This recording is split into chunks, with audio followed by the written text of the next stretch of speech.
right, I'm reading from the Holman Bible Dictionary.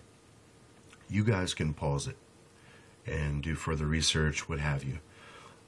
What I'm going to focus on is that we see that the major influence could have been Ishtar, the Mesopotamian goddess called there the Queen of Heaven.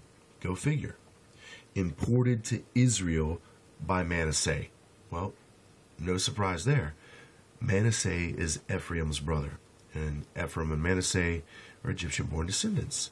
This is how we get this Egyptian Freemasonry, Templar Knight blend of Hebrew theology that is now seeking to do these incredible physical judgments on the world and to fulfill this supposed genocide of Gentiles that this ancient proclamation has been proclaimed since the earliest days of Yahweh. It's incredible. So there you have it. All right. And then we have the connection here, incredibly, to being imported by Manasseh. So watch the video series that I have, Ephraim and Manasseh, USA, UK, and you'll understand all this business about false Israel and where it comes from and how it is even foretold in one of the first books of the Bible, Genesis. Notice also that we have another name, another goddess name that could relate, and it's going to be Ishtar. Incredible. Now, remember the video series that I just did talking about this paradigm that people that are believing that Obama is the Antichrist are setting themselves up to accept the coming New Age Christ. Well, the New Age Christ is directly related to this Ishtar, as we know this Ishtar command from the Galactic Federation of Light. And then we hear and see the same name titled connections that are going to carry us right on back to the Queen of Heaven, which carries us right on back to occultic false Israel, who is trying to bring about this false light bearer, of which these same occultic supposed aliens are proclaiming themselves. And they're all one tight little package.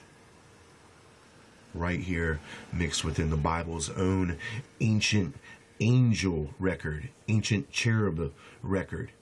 And these supposed aliens are going to try to fulfill themselves as these ancient Elohim from the biblical histories of the past. And you better bet your bottom dollar on it. So now we've got what we're looking for. And like I said, if you just Google further information on Queen of Heaven, Ishtar, you'll get more than enough. Now, I'm going to look at this verse here and show you how it's New York City. Unbelievably, they built the high places of Tophet. Wow. That's exactly what they have done. They have built these places up. And as we can see, they have built them so that their sons and daughters can be consumed in this fire. And when I get a chance to fulfill these verses, it's going to just flow seamlessly. It's going to flow seamlessly. So I'm going to turn back to chapter 19 of Ezekiel, because we're still tracking this original Queen of Heaven. And what's incredible about chapter 19 is that it gives us some of the most detailed information about the Queen of Heaven and the relationship that she has with these young lions, aka these princes of Israel. Well, you know the Son of God is a prince. God is a king. Son of a God is prince. So these ancient sons of God, these ancient princes of Israel, who Ishtar, this mother, who is being perceived as a lioness because now she is nurturing these lions. Well, I want you to see that it is specifically 2 lions that she ends up nurturing here. Okay? We have the first one, verse 3, and she brought up one of her whelps.